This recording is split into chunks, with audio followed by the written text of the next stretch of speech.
This chapter highlights the other teaching methodologies for teaching gross anatomy. Anatomy has been a cornerstone of medical education for hundreds of years.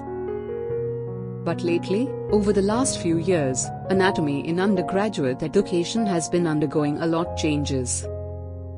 Methods of teaching, methods of assessment, methods of cadaver procurement, embalming methods etc. all have undergone metamorphosis.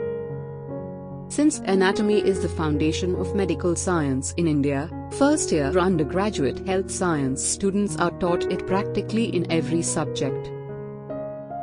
It is a well-known truth that learning the fundamentals of anatomy is a need for learning any other area of medicine. All medical professionals must have a basic knowledge of anatomy so as to ensure safe medical practice.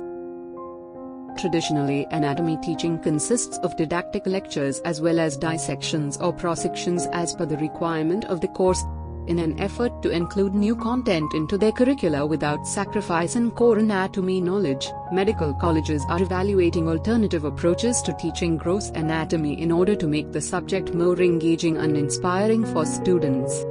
Proper utilization of newer technologies along with the traditional teaching methods will certainly lead to enhanced understanding of gross anatomy and will ultimately improve students' performance.